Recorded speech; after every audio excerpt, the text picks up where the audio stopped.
Bienvenidos a la Escuela de Capacitación Bíblica de la Iglesia Cristiana Renacer. Estamos estudiando el maravilloso libro de Efesios. Hoy vamos a ver la clase número 8. Vamos a hablar de cómo ser imitadores de Dios como hijos amados. Y recuerda que Efesios es una carta, es una epístola. La escribe el autor, que bueno, es el Espíritu Santo, pero usa al apóstol Pablo como escritor. Se la envía a los efesios bajo un contexto determinado. Y hace casi 2000 años atrás, cosa que necesitamos ponernos en ese contexto, entender los motivos por el cual se escribe esa carta, entender los propósitos, entender algunas cuestiones gramaticales e históricas también. Así que todo eso nos ayuda para poder estudiar bien la clase de Efesios.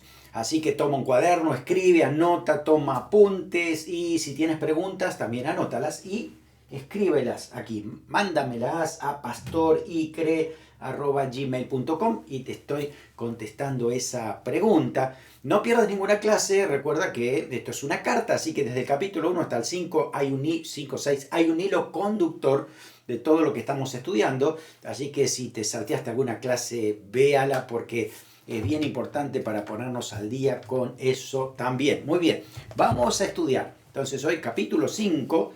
Vamos a comenzar desde el versículo 1, vamos a ver la primera parte, hasta el versículo 7.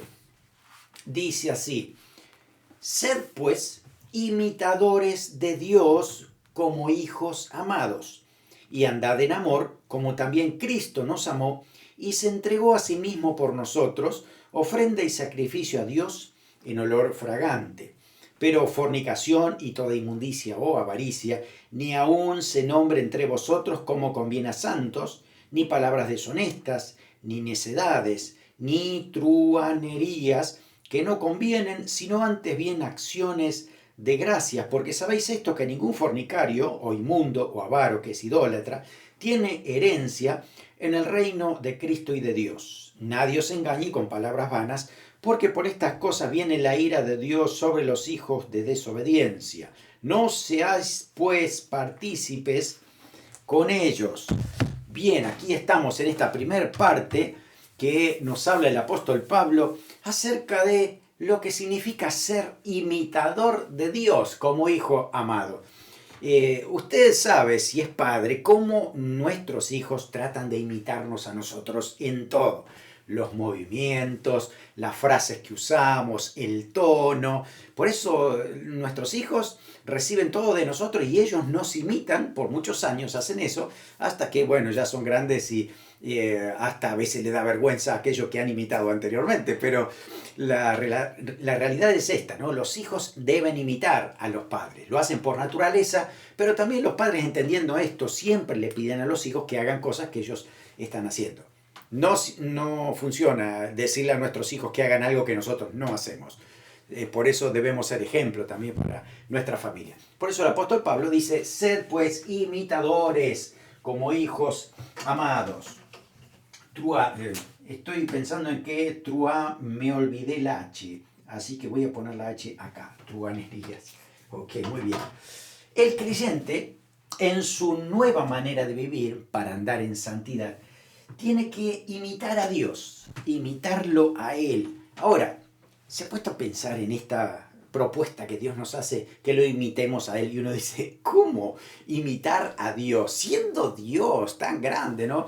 Bueno, cuando uno estudia en teología acerca de las características de Dios, atributos de Dios, ¿no? Cómo es Dios, siempre se dividen en atributos constitutivos y atributos morales.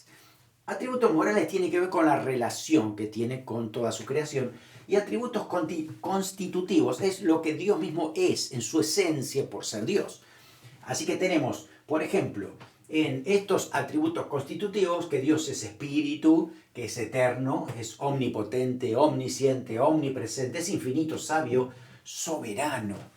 Pero también en los atributos morales tenemos que Él es fiel, veraz, bueno, paciente, amoroso, lleno de gracia y misericordia, santo, recto y justo. Entonces uno dice, qué grande Dios que tengo. Y yo estoy llamado a imitar a Dios. ¿Cómo hago para imitar a Dios? Mire, fíjese, nosotros no podemos imitar a Dios en sus atributos constitutivos, porque nosotros no somos Dios. Él es Dios, nosotros somos criaturas. Así que yo no puedo imitar a Dios en espíritu, en eterno, en omnipotente, omnisciente, presente, infinito, sabio, soberano. Yo no lo puedo imitar a Dios en esto. Pero sí lo puedo y debo imitar a Dios en sus atributos morales. Así como Dios es fiel, se me pide que yo sea un siervo fiel. Como Dios es veraz, yo debo hablar la palabra de verdad, como lo hace Dios. Como Él es bueno, también me dice que yo debo ser bueno. Si Dios ha sido bondadoso conmigo, tengo que ser bondadoso con otro. Él es paciente para con todos. Y también dice que nosotros debemos tener paciencia. También es amoroso y también dice que ese amor ha sido derramado en nuestros corazones para poder amar a otro, lleno de gracia y misericordia. Y el Señor dijo, de gracia recibiste, dar de gracias. De misericordia hemos recibido, también nosotros debemos dar misericordia a otros. Dios nos ha perdonado, también debemos perdonar a otros. Él es santo, yo también debo serlo. Dios dice, sé santo porque yo soy santo. Debemos imitarlo a Él, recto y justo. Yo tengo que andar en rectitud y vivir en esa justicia. El Señor me ha hecho justo, así que yo debo vivir en esto. Así que yo debo imitar. Así que acá está el creyente imitando en los atributos morales. La palabra imitar en griego es una palabra interesante, es la palabra mímesis. De acá viene la palabra mimo. Han visto ustedes, ¿no? La parte de aquellos actores, ¿no? Que hacen esas representaciones y hacen mimos, hacen movimientos y algunos copian lo que hacen otros, ¿no? Bueno, también en la antigüedad, en la época de los griegos, los oradores cuando aprendían, los oradores griegos, lo hacían a través de 3 secuencias. Una, teoría, después imitación y después práctica. Es decir, ellos después que estudiaban toda la teoría, tienen que imitar a su maestro. A ver, cómo lo hacía él, cómo se movía él, qué palabras usaban. Entonces esos oradores imitaban también a esos maestros y después los llevaban a la práctica. Pero la imitación era sumamente importante para después poder hacer la parte de la oratoria. Así esa palabra es usada aquí, ¿no? Por el apóstol para decir debemos imitar a Dios y ya entendemos cómo. No lo estamos imitando en su estructura de ser, sino en su relación, cómo Él se manifiesta de manera relacional hacia nosotros, ¿no? Así nosotros debemos manifestarnos también hacia otros, recordando estas cosas. Por eso el apóstol Pablo dice esto, sed imitador de Dios. Tal vez no nos acercamos mucho a Dios en algunas de estas cosas, pero ¿saben qué hace el Señor? Mire qué tremendo, ¿no? Porque Dios mismo, usted sabe que decimos que Dios es el Padre, el Hijo y el Espíritu Santo, ¿no es cierto? ¿Sí? Los 3 son uno. 3 personas, un solo Dios. Y Dios lo que ha hecho es, al Espíritu Santo lo ha enviado para que more en el creyente. Entonces lo ayuda a imitar a Dios, ¿no? Así que fíjese que esto es maravilloso porque a veces uno no está ni en la capacidad de hacerlo. ¿Cómo yo puedo ser paciente como Dios? No tengo paciencia. Entonces, ¿qué hace? Dios mismo viene a habitar en mí para darme ahora el fruto de la paciencia, porque yo ahora estoy imitando a Dios. Así que Dios es tan bueno, tan grande, el plan de Dios es tan perfecto, que Él ha hecho posible esto para que yo entonces también esté en condiciones de imitar a Dios. ¿Cómo? Porque Dios mismo habita en mí. Así que Él me enseña cómo poder hacerlo. Entonces yo tengo que mirar siempre a Dios, ¿sí? La forma, cómo debo hacerlo, tengo que imitarlo a Dios. Además de esto, es que el Hijo se ha puesto aquí de ejemplo. Él es el ejemplo de imitación al Padre para que nosotros pudiéramos mirarlo también a Jesucristo. Entonces, además de que el Señor, el Espíritu Santo ha venido a morar en nosotros, Jesús es la imagen del Padre, es la imagen perfecta de Dios, como Él hizo la voluntad del Padre en todo momento para que nosotros podamos imitar lo que hizo Cristo, ¿no? Así como Él imitaba a Dios, nosotros también debemos hacerlo. Por eso nos muestra aquí en este pasaje cómo Jesucristo, ¿no? Es el Señor el que hace esto. Por eso dice, andad en amor como también Cristo nos amó. Ahí está el ejemplo. Como Cristo nos amó, ahí está, en amor, ahí estaba el amor, ¿no? Y dice, y se entregó a sí mismo por nosotros ofrenda y sacrificio a Dios en olor fragante. A Dios el Padre le ha agradado la obra del Señor Jesucristo porque es como un olor fragante. De hecho, en el Antiguo Testamento, Levítico 4:31, dice que era un olor fragante el sacrificio que presentaba el sacerdote, y es la manera entonces como el sacrificio del Señor en la cruz para el Padre ha sido ese olor fragante presentado, porque a partir de ahí hay perdón, porque a partir de ahí hay restauración de la relación con Dios. Eso es obra de Jesucristo. Y fíjese usted que Jesucristo anduvo en esta tierra y nunca pecó, siempre imitando a Dios en todo momento. Así que aprovechemos esto. Tenemos a Cristo de modelo y tenemos al Espíritu Santo morando dentro de nosotros, pues la verdad es que tenemos mucha ayuda para poder imitar a Dios en todos sus aspectos de atributos morales en nuestra vida. Así que el Señor ha sido ejemplo. Ahora, nos menciona el apóstol Pablo que esto está muy lindo y esto es maravilloso, pero dentro de nosotros hay otras cosas que no deben funcionar más porque pertenecen a la vieja vida. Esto estamos hablando de la nueva manera de vivir en santidad, pero la anterior estaba controlada por el mundo regido por Satanás, afectando nuestra baja naturaleza. Así que es en este sentido en que se manifestaban obras de la carne como la que están aquí, que menciona el apóstol Pablo, ¿no? La primera que dice, pero hermanos, atrás, vamos a leerlo otra vez, dice, pero fornicación y toda inmundicia o avaricia, ni aun se nombre entre vosotros. Fornicación. Fíjese, aquí está. Esto es algo que ya no es parte de un creyente. El sexo fuera del matrimonio, Dios dice que es pecado. Cualquier otra cosa que tenga una connotación sexual y no esté dentro del matrimonio, para Dios es pecado de fornicación. Por lo tanto, para un creyente que anda ahora en santidad, tiene que considerar esto muy seriamente, porque la fornicación viene por el mundo regido por Satanás y no por la nueva vida que el Señor trae para nosotros. Por lo tanto, si vamos a imitar a Dios, no podemos imitarlo en fornicación, porque Dios nunca hizo eso, Jesús tampoco, y el Espíritu Santo nos habla al corazón. La palabra fornicación en griego es la palabra porneia. Fíjese que de acá sale la palabra porno, pornografía y todo lo demás, ¿no? Eso es inmoralidad sexual. Y Dios dice que nosotros debemos despojarnos de esto. Así que no es solamente relaciones sexuales con otra persona, sino también uno mismo en su mente, a través de pornografía y demás, conversaciones y canciones que tienen que ver con sexo que nos hacen muy mal a nuestra mente. Bueno, el Señor nos habla de decir, eso tiene que eliminarse de nuestra vida. Otra cosa también es la inmundicia. Inmundicia es una palabra griega, akatarsia, que significa suciedad en pensamientos, deseos y conversaciones. Cuando todo se tergiversa para la maldad, para los pensamientos sucios, la sexualidad fuera de lo que Dios establece, de la violencia, de las malas intenciones, y todo eso está en la mente, pues eso empieza a llamarse aquí inmundicia. También habla de avaricia. La avaricia por las cosas que no deberíamos tener, ¿no? Avaricia, la palabra pleonexia, que significa afán de conseguir lo que se desea de manera carnal y desmedidamente.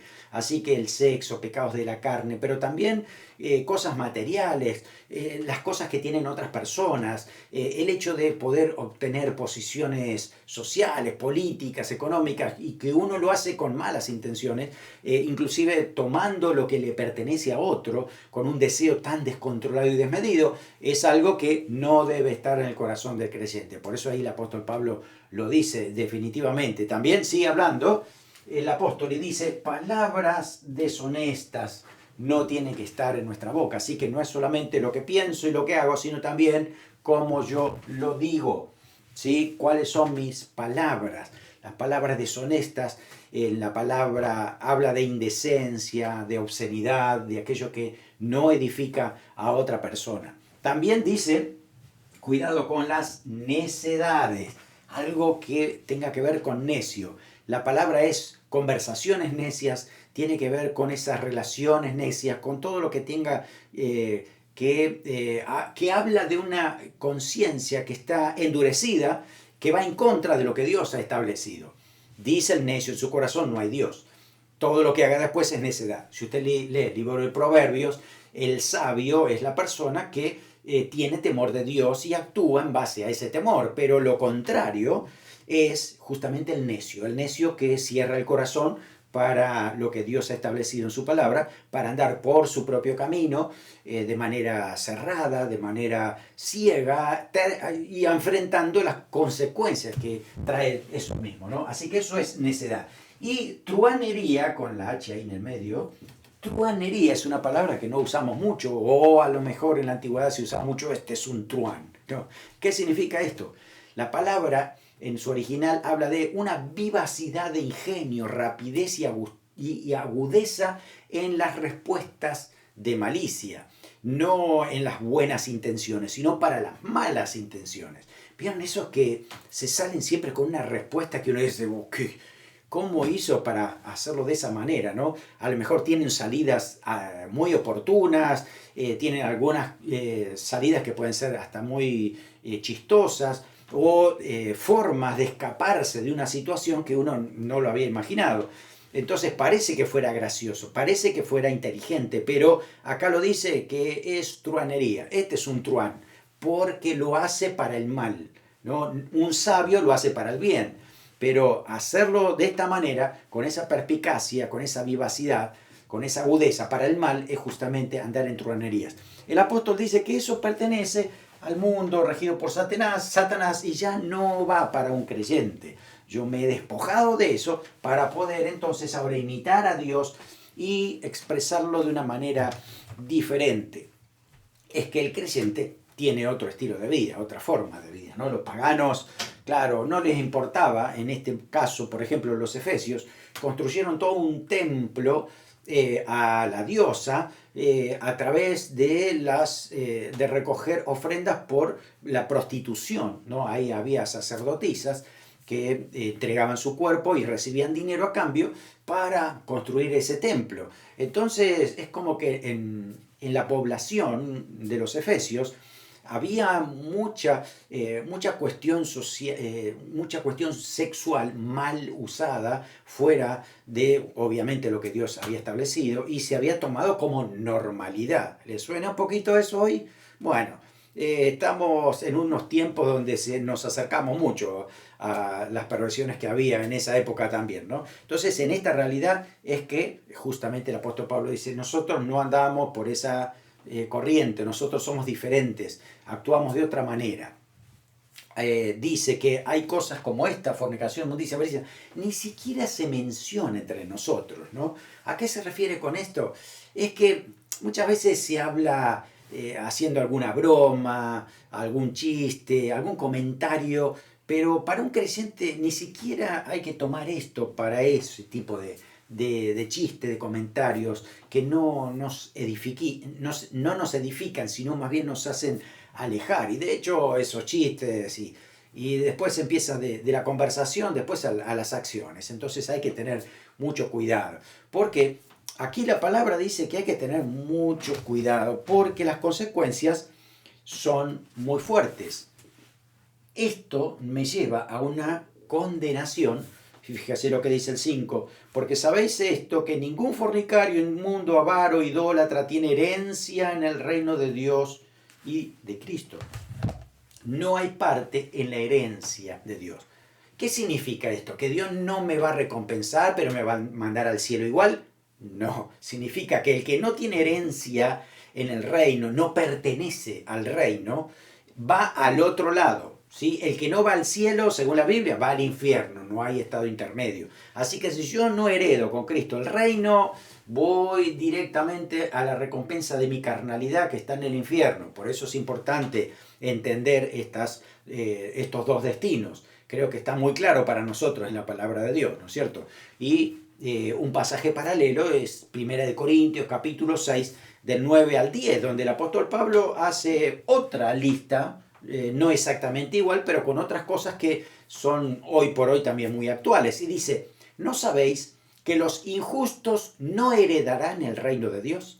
no heredar el reino de Dios es esto, no van a ir al cielo, van a condenación.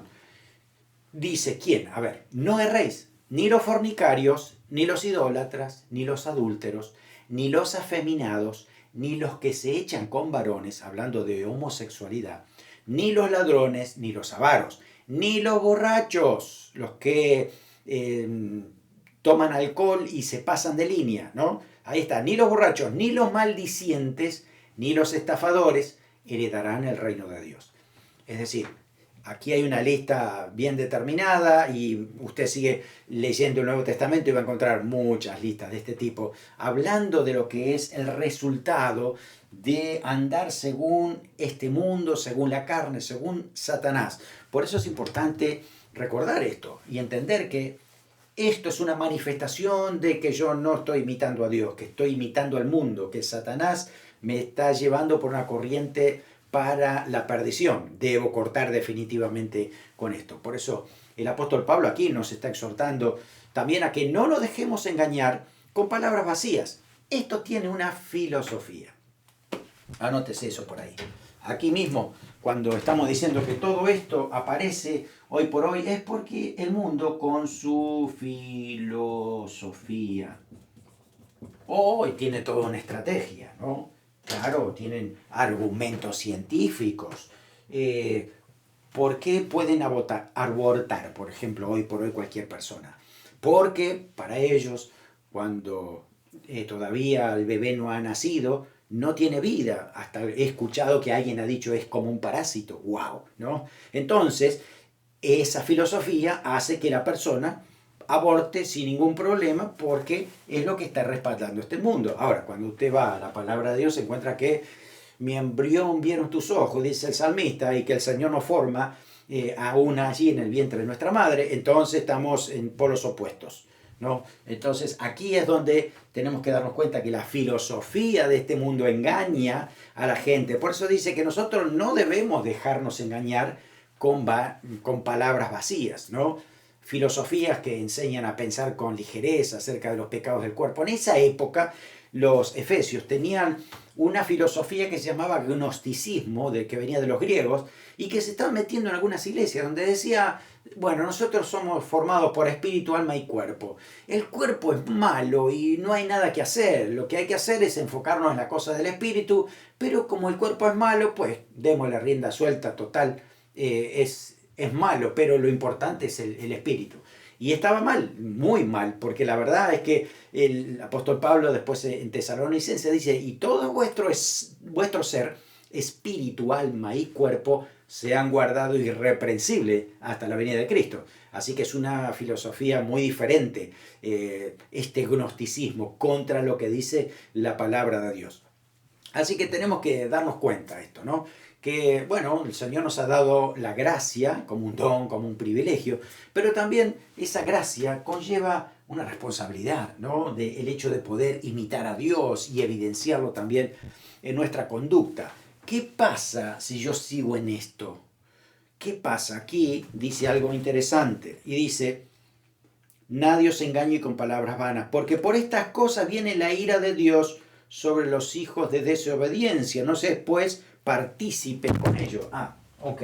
A ver, entonces está diciendo que todo esto va a traer de Dios la ira. La ira sobre esto. Así que la consecuencia es que si yo sigo en la línea de los hijos de desobediencia, voy a recibir el castigo. Y ahí dice no participar con ellos. Fíjense que a veces uno por no quedar mal, ok, hay un chiste, todos se ríen, yo también, era un chiste muy malo, ¿no? Sí, hay un comentario acerca de la Biblia, un comentario malo acerca de los cristianos, y uno para no quedar mal, sí, le hacemos como gracia, y de pronto uno dice, a ver, bíblicamente eso está muy mal lo que estamos haciendo. Romanos 1:32 dice, quienes habiendo entendido el juicio de Dios, que los que practican tales cosas son dignos de muerte. No solo las hacen, sino también se complacen con los que las practican. Eso significa entonces que yo no debo estar ni siquiera con las personas que se complacen con los que lo practican.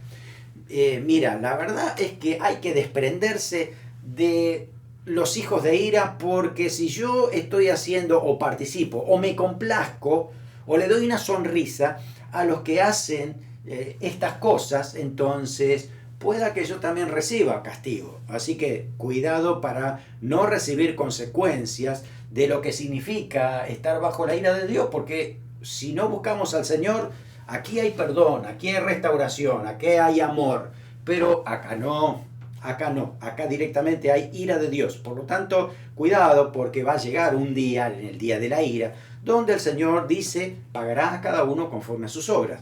Es importante entender esto. Nosotros estamos de este lado, ya no estamos más allá. Así que esto marca nuestra diferencia. El Espíritu Santo mora dentro de nosotros y nos recuerda quiénes somos.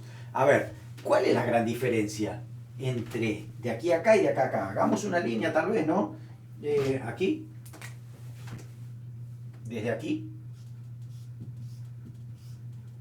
Porque de este lado nos vamos a encontrar con que hay luz. Y de este lado que hay tinieblas. Eso es lo que dice el apóstol leyendo capítulo 5, desde el versículo 8 al 14.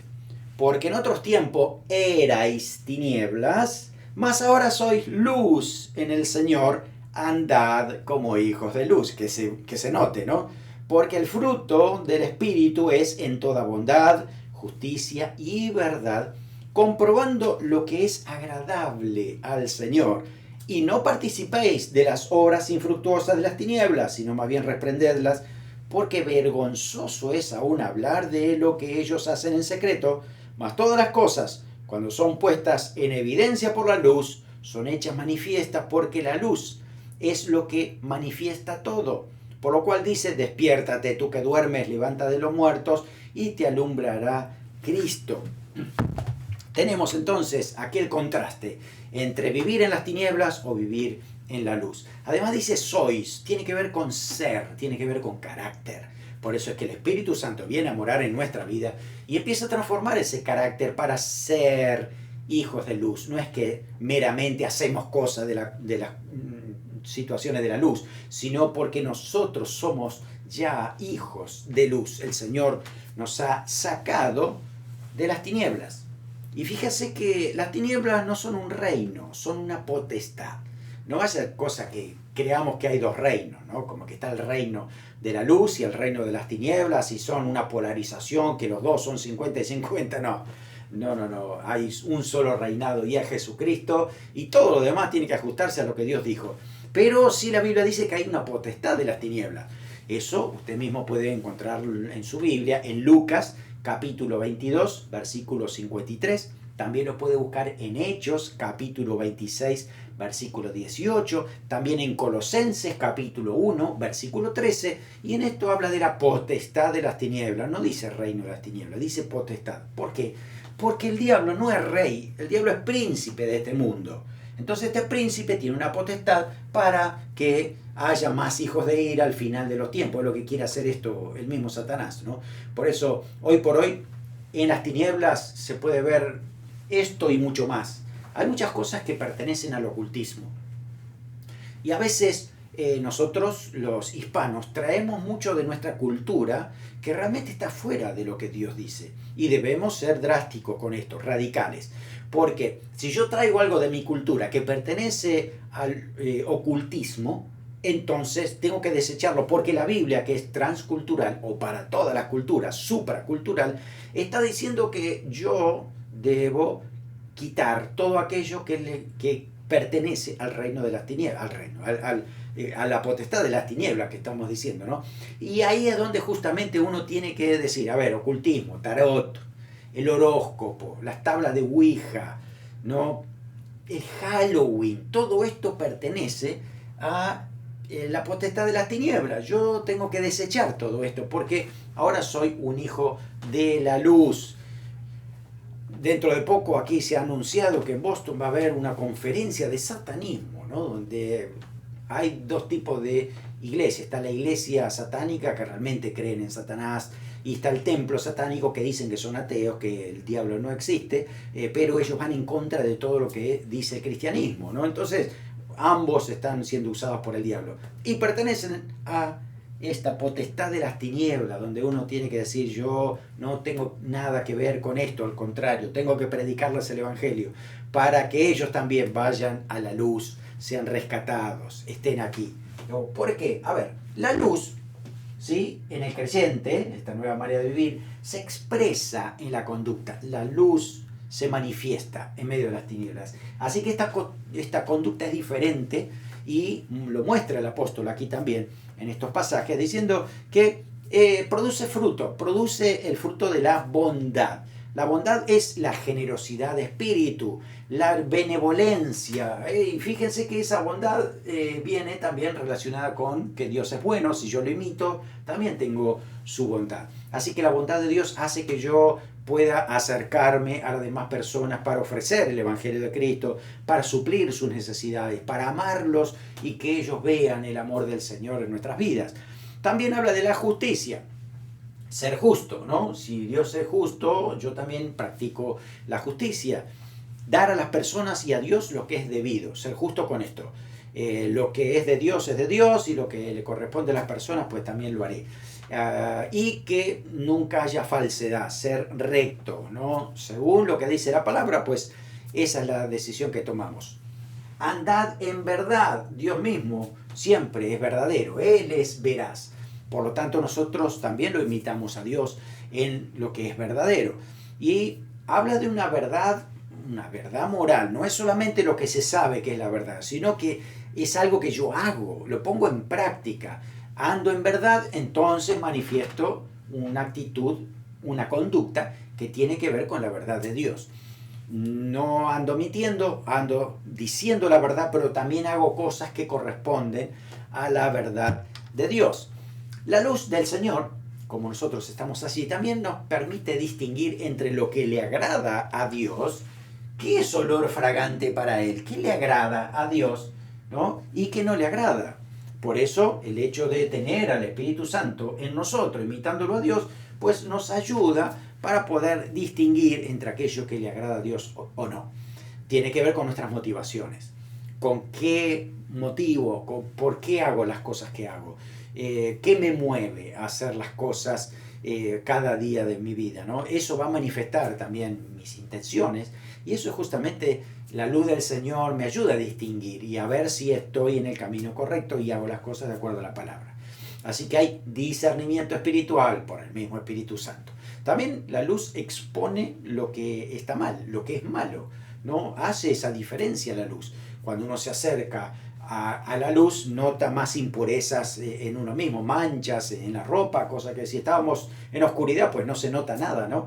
Pero sí, fíjese que no es lo mismo ir a un lugar donde todo el mundo está pasando en cierto lugar de noche, donde no hay muchas luces, que ir a un casamiento donde están todos los reflectores y uno tiene que ir bien vestido y que no se note ninguna mancha, ¿no? Cuanto más luz hay, más se notan las manchas. Entonces, así es como la luz empieza a distinguir de aquello que no le agrada a Dios.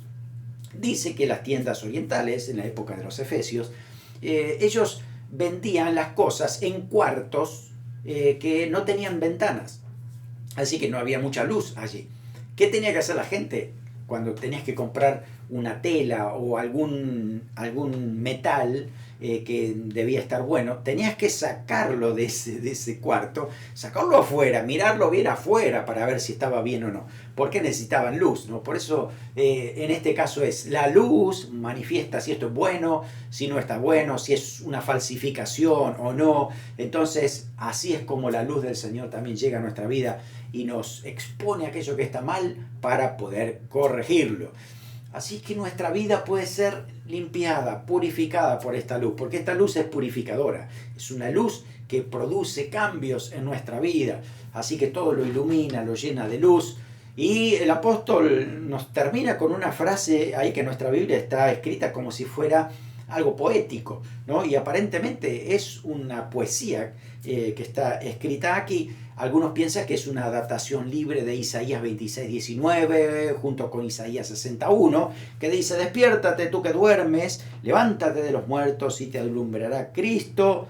Entonces esa frase, uno dice, bueno, ¿Por qué está esa frase? ¿Por qué así en forma poética, no? Bueno, algunos eruditos piensan que es un himno cristiano, que lo cantaban los creyentes cuando se reunían.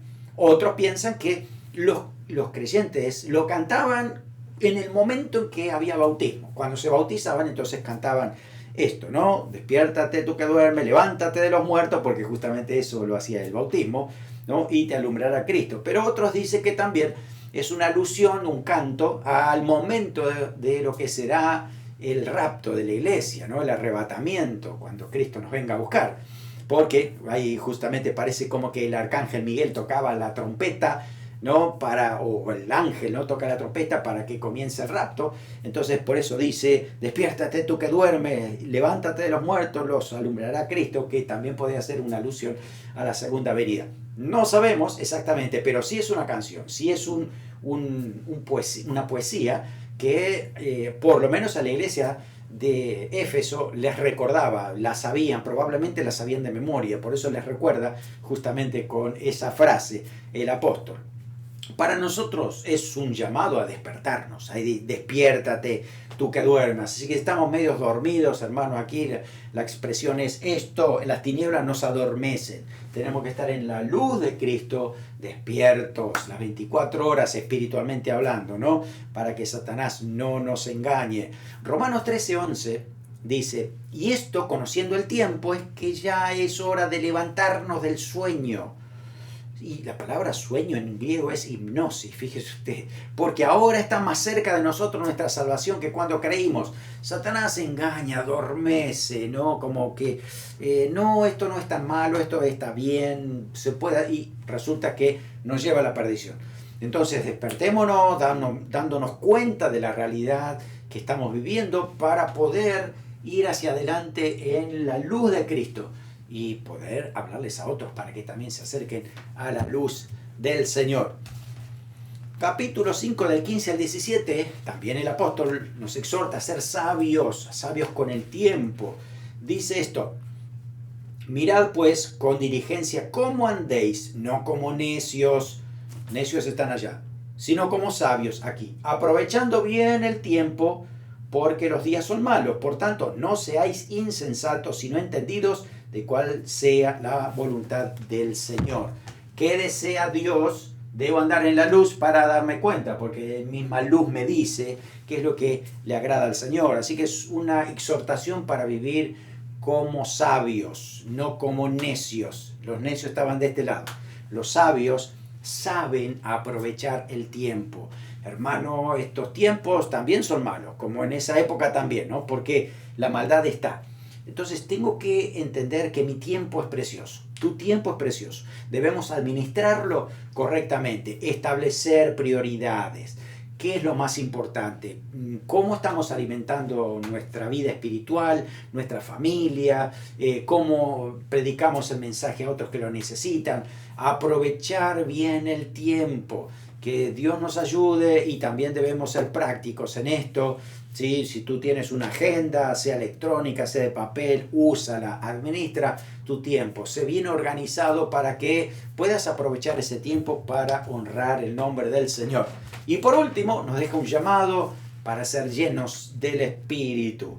Versículo 18 en adelante dice, no os embriaguéis con vino, en lo cual hay disolución, antes bien sed llenos del Espíritu, hablando entre vosotros con salmos, con himnos y cánticos espirituales, cantando y alabando al Señor en vuestros corazones, dando siempre gracias por todo al Dios y Padre en el nombre de nuestro Señor Jesucristo. Hay un contraste entre la embriaguez y ser lleno del Espíritu. Y uno dice, ¿qué tiene que ver una cosa con otra? Sí, tiene que ver control, porque la embriaguez nos controla nuestra manera de pensar, nos desenfoca, hacemos tonterías, decimos tonterías. Eso es lo que pasa cuando una persona está embriagada. Cuando una persona está llena del Espíritu, entonces está controlado por el Espíritu. Entonces decimos cosas que vienen de Dios, actuamos en base a lo que Dios dice, nos dirigimos, tomamos decisiones en base a lo que a Dios le agrada, porque el Espíritu Santo toma control. Así que ser lleno del Espíritu implica todos los días estar lleno, porque es un presente continuo. todos los días yo debo estar lleno del Espíritu Santo, necesito entonces cada día estar conectado con Él. Una relación estrecha con el Espíritu Santo, ¿no? Para que esa llenura esté constantemente en mi vida y sea el Espíritu Santo el que produzca los frutos del Espíritu en mí y también se manifieste con los dones. Los dones, miren, los dones muchas veces manifiestan algo de esto, de la parte de los atributos constitutivos, porque uno dice, ¿yo soy sabio como Dios? No. Pero el Espíritu Santo a veces pone un don como palabra de sabiduría que viene de Dios. Él mismo puede ejercerla a través de nosotros, ¿no? Lo mismo con alguna otra situación, ¿no? Que Dios pueda... Bueno, Pedro dice que nosotros podemos participar de su naturaleza divina. ¿Y cómo participamos de su naturaleza divina? Bueno, justamente cuando el Espíritu Santo pone en nosotros algún don, alguna forma que Él quiera manifestarse, que toda la gloria es a Él porque Él mismo lo está haciendo, ¿no es cierto? Así que dejemos que el Espíritu Santo sea el que tome control de nuestra vida, el que nos dirija, el que nos ayude a crecer. Y al final los últimos versículos nos hablan un poco de cómo era la iglesia de los Efesios, la iglesia primitiva, qué es lo que hacían. Ahí dice que habían salmos e himnos espirituales que estaban cantando siempre. Así que los salmos se cantaban con arpa o salterio, para nosotros eran instrumentos de cuerda, es decir, había cierta instrumentación en los cantos. Y el himno era una alabanza festiva. Quiere decir que era celebración, había gozo mientras se estaba cantando ahí, ¿no? Cantando y salmodiando sería en el original, música coral e instrumental. Así que fíjese que no es solamente voces, no, hay mucho instrumento. Los hermanos de la iglesia primitiva usaban instrumentos para alabar y adorar a Dios. Por eso también nosotros lo hacemos hoy. Y no hay ningún instrumento que sea del diablo y otro que sea de Dios. Porque la verdad es que los instrumentos producen música. Lo que hay es la motivación y la inspiración para hacer música para Dios o hacer música del diablo, ¿no? Entonces, tenemos que entender esto. La iglesia primitiva alababa a Dios, cantaba al Señor, adoraba al Señor en todo momento. Y nosotros hacemos también lo que ellos hacían. Adoramos a Dios. A Dios le agrada que nosotros expresemos alabanza, porque también es como una ofrenda de olor fragante para Dios, ¿no? Hebreos dice eso, que nosotros alabamos a Dios y ese es nuestro sacrificio de alabanza, ¿no es cierto? Así que gracias a Dios porque podemos hacer esto y al final siempre dando gracias a Dios, dándole gracias al Señor, ¿no? Así termina el versículo, dice, dando siempre gracias por todo, por todo. Dale gracias a Dios por todo. Si tus situaciones todavía no son buenas, si los desafíos parecen que te tienen medio hundido, mira, dale gracias a Dios por todo porque Dios tiene salida. Dios sabe cómo llevarte para adelante. Dios sabe cómo sigue el plan. Él tiene todo calculado. Por eso dice, dando siempre gracias por todo al Dios y Padre en el nombre de nuestro Señor Jesucristo. Así que Dios mismo hace esa tarea en nosotros para que nosotros siempre seamos agradecidos con el Señor y que podamos adorarlo en todo momento. La alabanza cambia las cosas. La alabanza nos da una nueva perspectiva. La alabanza nos hace ver las circunstancias con otra visión, porque nos muestra cómo Dios va a estar trabajando allí. Así que te animo a alabar al Señor en todo momento.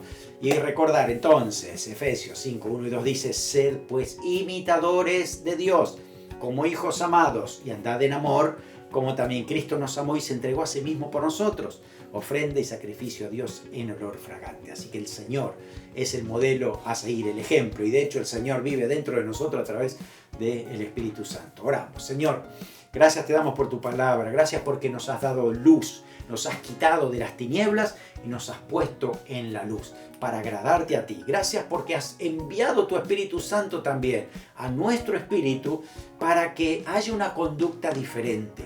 Gracias porque tú reflejas el fruto de tu espíritu en nuestra vida. Gracias porque tú manifiestas ese cambio dentro de nosotros y nos ayudas para que cada día podamos agradarte a ti y que nosotros mismos seamos una ofrenda de olor fragante para ti en nuestros pensamientos, en nuestras palabras y en nuestra conducta. En el nombre de Jesús. Amén. Amén. Que el Señor te bendiga y tienes que recordar este pasaje. Imita al Señor como un buen hijo suyo. Dios te bendiga.